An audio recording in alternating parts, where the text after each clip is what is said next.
En regardant deux personnes sur un lit essayer de sauter dans le siècle suivant, David Carson se tenait dans l'embrasure de la porte de sa chambre.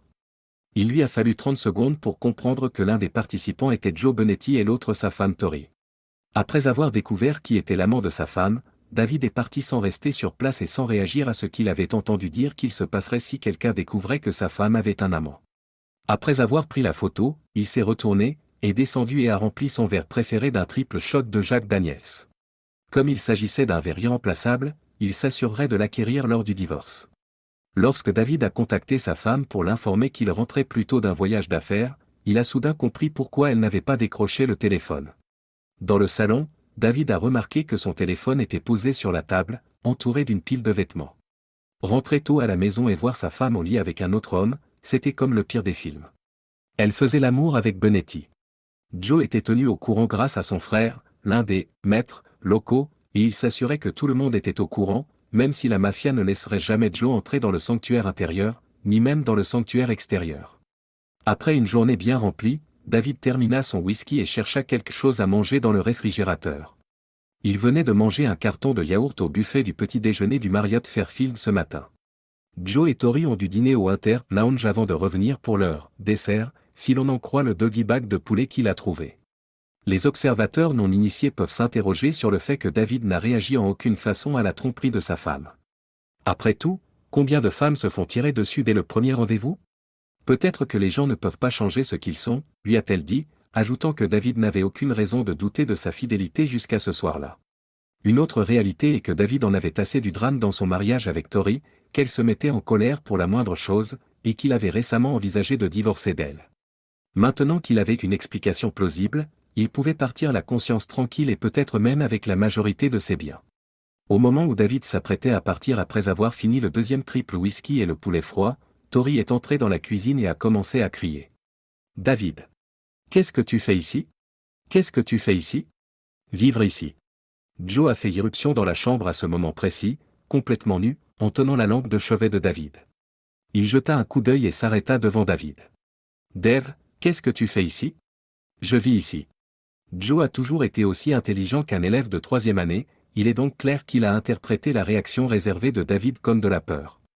Joe fait pivoter la lampe au-dessus de sa tête et dit, « Eh bien, Cuc, dégage d'ici avant que je ne t'arrête. Ta vieille dame et moi avons des comptes à régler. » David décide qu'il en a assez. Le coûteux set de couteaux que son oncle et sa tante avaient offert aux jeunes mariés en guise de cadeau de mariage était posé sur le comptoir de la cuisine. Après avoir bu un peu trop de whisky, David réfléchit aux options qui s'offrent à lui. Comme il n'avait jamais rien fait de tel auparavant, il a décidé d'utiliser le long couteau à découper qu'ils avaient utilisé la dernière fois pour accueillir ses beaux-parents à Thanksgiving. Les 3 personnes présentes dans la pièce ne se sont rendues compte de rien avant qu'il ne soit trop tard. David a enfoncé le couteau dans le diaphragme de Joe et dans son estomac. David a regardé les yeux terrifiants de Joe et s'est rendu compte qu'il n'avait jamais tué un homme auparavant. En fait, sa dernière bagarre remontait à l'école primaire. En regardant ses yeux, David ne peut s'empêcher de se demander, à quoi pensait Joe? Savait-il qu'il serait mort dans quelques minutes? Contemplait-il sa misérable existence, ou le fils et la femme qu'il ne verrait plus jamais? David se rend compte que les dernières secondes de conscience de Joe se sont perdues dans l'éther alors qu'il s'effondrait sur le sol. Les dernières pensées de Joe ne seraient jamais connues de quiconque. Tori hurla lorsque le corps de Joe tomba sur le sol. Pour la première fois de sa vie, David a fait quelque chose qu'il n'avait jamais pensé à faire auparavant, il a donné à Tori un coup direct sur le nez, l'assommant. David est choqué par la gravité de ce qui vient de se passer. Il regarde Joe, puis son épouse. David réalise qu'il vient de s'exécuter. John, le frère de Joe, voulait être tué pour cela, même s'il savait que la mort ne serait ni facile ni rapide. David serait une nouvelle illustration du fait que personne ne se frotte au Bonetti. John Bonetti avait une réputation à défendre. Il se retourna et vit sa femme inconsciente allongée sur le sol à côté de l'homme mort. Il se retourna et vit sa femme inconsciente étendue sur le sol à côté de l'homme mort. Hurle-t-il presque. Maintenant qu'il est un peu dégrisé, David réfléchit à ce qu'il va faire. Après l'avoir porté jusqu'à leur lit, il lui a mis un bâillon dans la bouche et l'a attaché avec plusieurs de ses cravates en soie. Puis il est allé dans le salon pour allumer son ordinateur portable. La quantité d'informations disponibles en ligne a-t-elle une fin? David a lancé une page web Bing. Il avait entendu dire au travail que Google enregistrait toutes les requêtes, et il ne voulait pas que quelqu'un sache ce qu'il cherchait en ligne ce soir, que ce soit vrai ou faux. Il a tapé « Comment disparaître, et plusieurs articles sont apparus, qu'il a étudiés et sur lesquels il a pris de nombreuses notes. D'autres recherches ont permis d'obtenir d'autres données. À 4 heures du matin, il avait une stratégie. Lorsqu'il est allé voir Tori, elle luttait contre ses liens mais ne semblait pas trop mal à l'aise. Il a fait une sieste et s'est allongé sur le lit de la chambre d'amis pendant quelques heures. À 8 heures du soir, David s'est réveillé, a détaché Tori et l'a autorisé à utiliser les toilettes sans enlever le bâillon de sa bouche. Il envisagea de lui demander pourquoi, mais il supposa qu'elle profiterait de l'occasion pour lui faire porter le chapeau ou trouver un autre moyen de défense bon marché. David jeta un dernier regard à la femme avant de l'attacher sur le lit et de lui murmurer à l'oreille « Assieds-toi là un moment. Je suis désolé, mais je ne vais pas mourir parce que tu as décidé de coucher avec des idiots. Demain, j'appellerai quelqu'un pour lui dire où tu es, tu auras 24 heures d'inconfort et je passerai le reste de ma vie à regarder par-dessus mon épaule. Au revoir. » Plus tard, il essaiera de comprendre ce qui a pu le pousser à épouser une telle idiote. Ce qui lui importait le plus à présent, c'était la liste des choses qu'il devait faire avant de se transformer en ombre.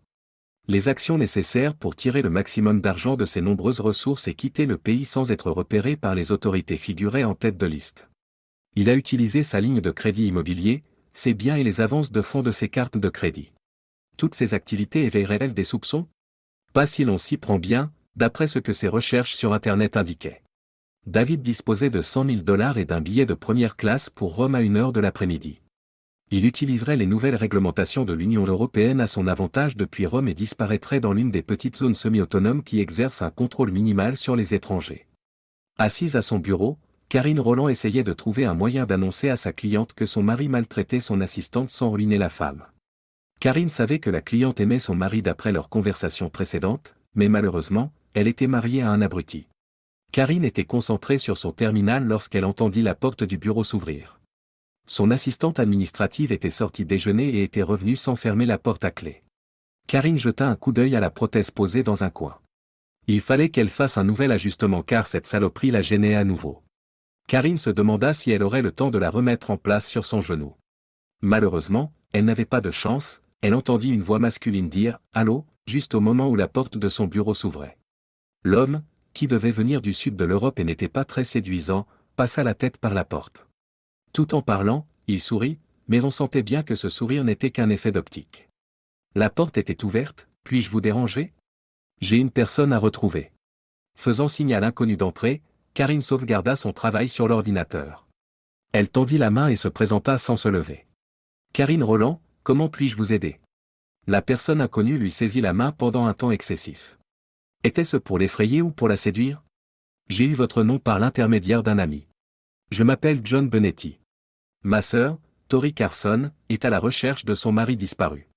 Nous savons qu'il a quitté le pays l'année dernière, ce qui a eu pour effet d'effacer tous leurs comptes. Elle pense qu'il devrait savoir qu'elle a accouché. Personnellement, je pense qu'elle ferait mieux d'élever l'enfant toute seule, mais comment peut-on discuter avec une mère? Nous avons essayé 2 agences différentes au cours de l'année écoulée et les 2 ont échoué. Quoi qu'il en soit, elle me demande sans cesse de l'aider à le retrouver et je continue d'essayer, il s'appelle David Carson. John Benetti n'a pas du tout été alarmé par son histoire lorsqu'elle lui a parlé des difficultés de retrouver quelqu'un en Europe, mais que ce n'était pas impossible, qu'elle avait les contacts et les moyens d'y parvenir, et qu'elle a également estimé les coûts et les frais, et Benetti n'a jamais sourcillé à ce sujet. J'aimerais rencontrer votre sœur. Oui, je vous prie de l'autoriser à me rendre visite aujourd'hui ou demain. Quand est-ce que c'est?